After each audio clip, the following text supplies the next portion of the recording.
तो सत्यभामा ने द्रौपदी से कहा कि इतने बड़े परिवार को संभाल के कैसे रखती है, यहाँ तो सब अलग अलग भागने वाले हैं।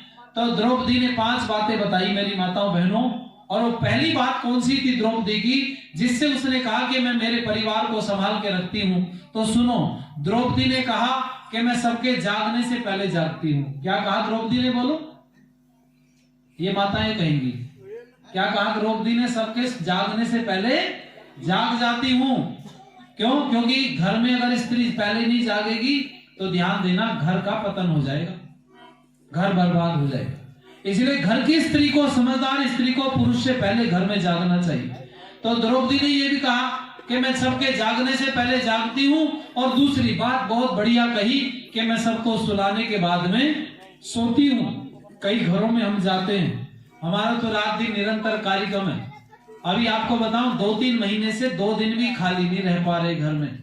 शाम को आते हैं, सुबह चले जाते हैं, सुबह आए शाम को चले आए, शाम देर से घर पहुंचे थे और सुबह सुबह फिर वहां से गाड़ी लेके चल पड़े। आपको आश्चर्य होगा, कल मेरी तबीयत बिल्कुल भी ठीक नहीं थी, लेकिन बहन जी से प्रार्थना की, बहन जी ने परमात्मा से प्रार्थना की, रात रात में ठीक हो गए। और सुबह आश्चर्य की बात बताऊं मैं आपको कि मुझे गाड़ी चलाने का खूब अभ्यास है। मैं घर से बैठा 9:30 बजे गाड़ी में, और अपने घर से बैठ के बस यही मैंने पैर उतारे सरेली में, बीच में 1 मिनट को भी गाड़ी नहीं रोकी, लगातार 5 घंटे गाड़ी चलाई, क्योंकि 250 किलोमीटर से ज्यादा दूर पड़ता है बिजनौर यहाँ से, जहाँ से हम लोग आए। पर मैं कहूंगा आप लोगों से आनंद लीजिएगा जरा, हम बहुत घरों में जाते हैं। द्रौपदी ने कहा सबके जागने से पहले जागती हूँ, और दूसरी बात कही सबको सुलाने के बाद में सोती हूँ। पर कई घरों में चले गए, हमने दरवाजा खटखट किया, बोले आगे पंडित जी, बोले हाँ, के कार्यक्रम सुबह से होगा। मैंने कहा जी सुबह से हो गया, होगा तो अब आके थोड़ी देर आराम कर लें। तो व्यक्ति अपनी पत्नी के कमरे में गया, खटखट की, सुनती हो? बोले हाँ, बता क्या कह रहा है? कहने लगे वो पंडित जी आगे जिनका प्रवचन होना सुबह। तो कहने लगी तू अपना आप देख, तू नहीं बुलाया मैं थोड़ी बुलाया इसको, अब ये रात में 2 बजे आएगा पंडित जी, तो इसके लिए उठ के रोटी थोड़ी बनाऊंगी मैं तो बना के रख दी। दिन भर काम करते, रात में सोने नहीं देते, तेरे पंडित जी आते रहते पता नहीं कहां से। कई तो हमें भी गाली निकालती रहती उल्टी सीधी। पर मैं कहूंगा आप लोगों से माताओं, ध्यान देना मेरी बात के ऊपर। मेरी दादी एक बात कहती थी बहुत बढ़िया, कि तवे की टंकार 100 कोस जाती है। तुम्हारे यहाँ भी हो सकता है कहावत होगी, है ना, यही शब्द बोले जाते होंगे, तवे की टंकार 100 कोस जाती है। मैंने एक दिन तवा उठा लिया बहन जी घर में, और तवा उठा के मैंने 2-3 उसमें चिमटे फूकनी जो होता है घर में वो मारे। मैंने सोचा इस तवे की टंकार क्या पता 100 कोस चली जाए। भाई 9वीं क्लास में पढ़ते थे, उस समय छोटे बालक थे। तवे पे जो 2-3-4 मारे, मेरी दादी ने कहा क्या करता है? मैंने कहा देखता हूँ 100 कोस टंकार जाती है कि नहीं जाती। मेरी दादी ने कहा अभी तू छोटा है, बड़ा होगा तो तुझे समझ में आएगी बात, तवे की टंकार क्या होती है। वो तो घर से बाहर नहीं निकलती तवे की आवाज। लेकिन माताओं सुनो, मेरी समझ में बात बहुत वर्षों बाद आई, जब मेरी दादी दुनिया से चली गई। मैं एक बार प्रवचन करने जा रहा था छत्तीसगढ़, ये कोई 12 वर्ष पुरानी बात है। और जब मैं ट्रेन में बैठा तो मैंने एक अंग्रेज व्यक्ति को देखा। वो ट्रेन जब रुकती थी तो स्टेशन बाहर को झांकता था, फिर ट्रेन में अंदर को आ जाता था, ट्रेन चलने लगती थी। ऐसा लग रहा था कि भाई कुछ चीज ढूंढ रहा है। मैंने उससे पूछा एनी प्रॉब्लम? बोला no problem, I am very hungry, I want samosa. है, समोसे से आपकी समझ में बात आ रही होगी। और आपकी गांव में तो बड़े पढ़े लिखे लोग हैं, मुझे बताया बहन जी ने, क्या इंजीनियर भी हैं, प्रोफेसर भी हैं, जज भी हैं, वकील भी हैं। एक सौभाग्य है गांव का कि इतने अच्छे गांव के अंदर आप लोग रहते हैं। देखो सब तरह के लोग गांव के अंदर होते हैं, लेकिन मैं कहूंगा कि अच्छे रास्ते पर चलने वालों से प्रेरणा लेनी चाहिए और दूसरे युवाओं को भी आगे आना चाहिए। तो वो नौजवान बार बार आ रहा था, जा रहा था। मैंने उससे पूछा, मैंने कहा आपको कोई समस्या है क्या, कोई दिक्कत परेशानी है क्या? उसने कहा ना परेशानी कुछ नहीं है, मैं बहुत भूखा हूं, मुझे समोसा चाहिए खाने के लिए, है ना। मैंने सोचा ये समोसा खाता होगा, यहाँ स्टेशन पे समोसा मिल नहीं रहा, लेकिन उसको किसी ने बताया होगा कि भूख लगे तो भारत के रेलवे स्टेशन पे समोसा आराम से मिल जाता है ना जी, सब जगह बिकते रहते हैं समोसे। तो वो समोसा ढूंढ रहा था, पर समोसा तो उसको मिला नहीं। फिर मैंने उसको बताया मेरी माँ ने रोटी बना के दी है, अगर तू चाहे तो मैं तुझे रोटी दे सकता हूँ। तो उसने कहा ठीक है। वो आलू की सूखी सब्जी थी और रोटी, मैंने आलू की रोटी पे सूखी सब्जी रख दी। तो उसने रोटी को गोल करके यूं लपेट लिया और लपेट के बंदर की तरह काट काट के खाने लगा। क्योंकि इसको पता नहीं था भाई टुकड़े में लपेट कर खाई जाती सब्जी। अंग्रेज था, उसने काय को रोटी खाई बेचारे ने, और उसने 4 रोटी खाई। और खाने के बाद में फिर मेरे से कहा अपनी माँ के दर्शन कराओ। तो मैंने फोटो दिखाया मोबाइल पे, तो उसने यूं हाथ जोड़ के सर झुकाया, नमन किया। मैंने कहा तू अपनी माँ का फोटो दिखा। तो उसने इंग्लिश में बोला सी इज वेरी डर्टी लेडी। मैं फोटो नहीं दिखा सकता, मतलब वो बहुत गंदी महिला, मैं उसका फोटो नहीं दिखा सकता।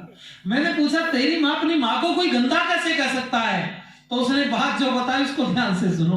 उसने कहा हम लोग अंग्रेज हैं, क्रिश्चियन लोग हैं, हमारे यहाँ पर जो स्थायित्व नहीं होता, मतलब विवाह होने के बाद में पति पत्नी को और पत्नी पति को कभी भी जब मर्जी चाहे छोड़ सकती है, और फोन पे भी बोल सकती है कि मैं तू कोई दूसरा ढूंढ ले, मैंने दूसरा ढूंढ लिया। उसने कहा हुआ ये कि मैं पैदा होने के बाद में मेरा बाप मेरी माँ को छोड़ गया, और फिर मेरी माँ ने भी कोई और ढूंढ लिया तो वो मुझे छोड़ गई। उसने मेरी माँ ने दूसरी शादी कर ली, बाप ने दूसरी शादी कर ली, और उसने कहा वो बहुत छोटे कपड़े पहनती है इसलिए आपको मैं दिखा नहीं सकता। अब आप समझ रहे होंगे मेरी बात। तो उसने कहा मैं उसका फोटो आपको नहीं दिखा सकता। और वो अंग्रेज यहाँ से गया श्रीलंका से ऑस्ट्रेलिया गया, उसका नाम था डेविड स्टेलर। मेरी उसकी पक्की मित्रता हो गई बहन जी। हमने खूब सोशल मीडिया पर बात की, मैसेंजर पर बात होती रही। ध्यान देना, वो फिर बीमार पड़ा जाकर के ऑस्ट्रेलिया में। फिर उसने कहा कि मेरे को बुखार है, फीवर खत्म नहीं हो रहा है, और सारे चेकअप करा दिए, डॉक्टर ने हाथ खड़े कर दिए। फिर मैंने उसको गिलोय के फोटो खींच करके भेजे बहुत सारे। अगर ये तुझे मिल जाए तो इसका हरा अर्क निकाल करके हर आधे घंटे में 1 घंटे में आधा कप पीना शुरू कर दो। आपको भी बता रहा हूं, जब बुखार बहुत आ जाए, बच्चों में इस समय वायरल फैलता है, तो आपको क्या करना है? गिलोय तो आप लोग जानते हैं, आपके आसपास में खूब खड़ी रहती गुज, गुज नाम की औषधि होती है। तो उसको आप क्या काम करें, उसको पूरा मत काटना, आगे की तरफ से इतनी पुलंगन तोड़ लेना, उसकी ऊपर का हिस्सा जो मुलायम वाला पत्ते वाला पूरा तोड़ लो, और इतना हिस्सा तोड़ के 1 गिलास पानी डाल लो, और पानी डाल के उसको बढ़िया से घोटो, और घोट के छान के तुरंत ताजा 2 मिनट के अंदर दे दो। ताजा बनाओ पिलाते रहो, ताजा बनाओ पिलाते रहो। आप जल्दी भी नहीं पिला सकते तो हर 2 घंटे में 1-1, 1.5 या 1 गिलास पिलाते रहिए। मैं गारंटी लेता हूं 5-6 घंटे लगेंगे, नहीं बुखार बिल्कुल सामान्य हो जाएगा। क्योंकि जिस समय पर वायरस फैलता है ना बुखार का, उस समय पर गिलोय में 100% ताकत होती है।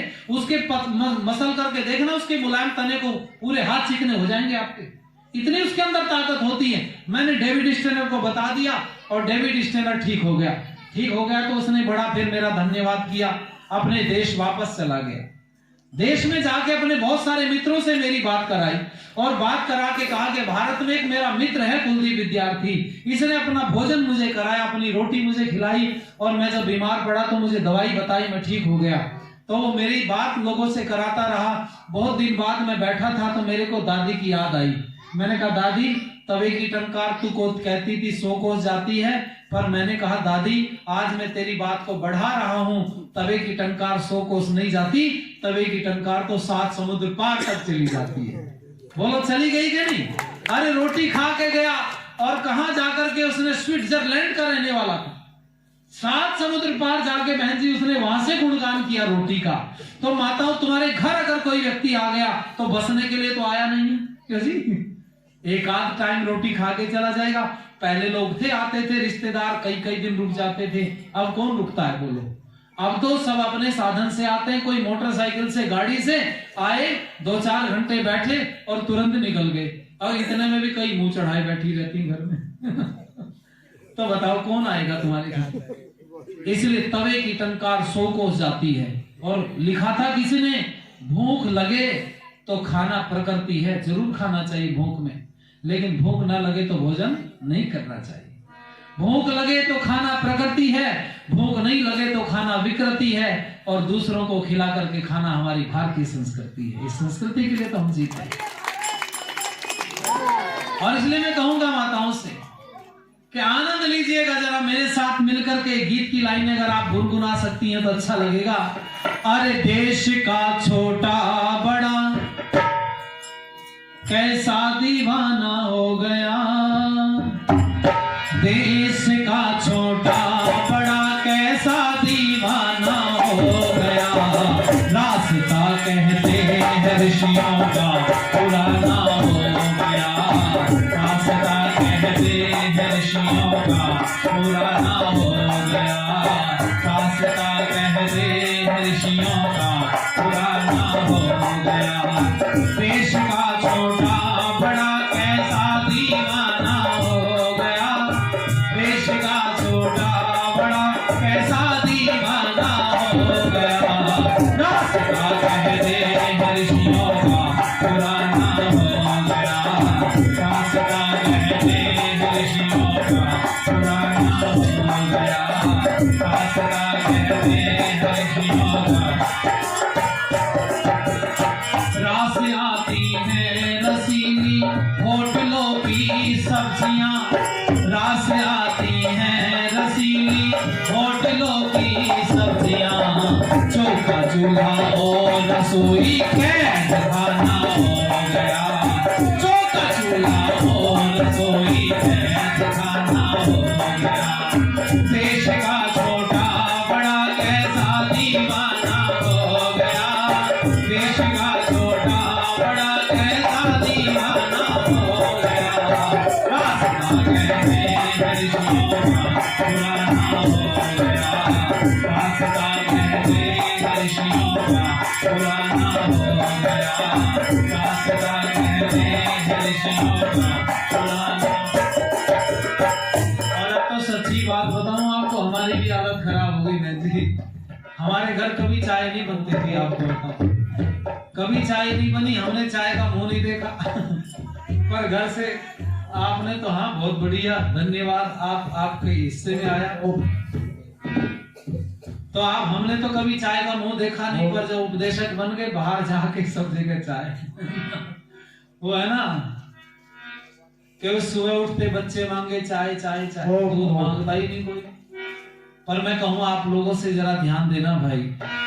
दूध घी रबड़ी मलाई छाछ मट्ठा छोड़कर, दूध घी रबड़ी मलाई छाछ मट्ठा छोड़कर, विस्की कॉफी चाय का पीना पिलाना हो। विस्की कॉफी चाय का पीना पिलाना हो गया। देश का छोटा बड़ा कैसा दीवाना हो गया। देश का छोटा बड़ा कैसा दीवाना हो गया। रास्ता कहते ऋषियों का पुराना हो गया।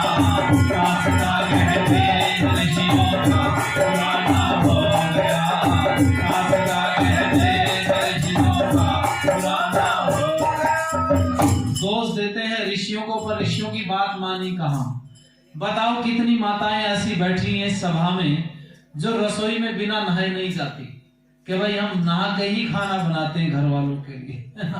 मैं हाथ तो उठवाऊंगा नहीं आपसे, क्योंकि सबके सामने बेइज्जती करानी ठीक नहीं। सारी माताएं बहनें बैठी, अच्छा वो बिना नहाए नहीं जाती। क्या नाम है उनका?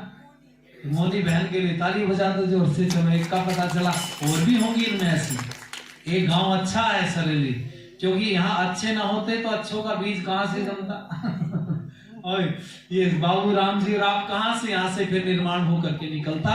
तो निश्चित रूप से और भी अच्छी होंगी, पर जो नहीं नहा धो के जाती उन माताओं से मेरी प्रार्थना, बिना नहाए धोए रसोई में नहीं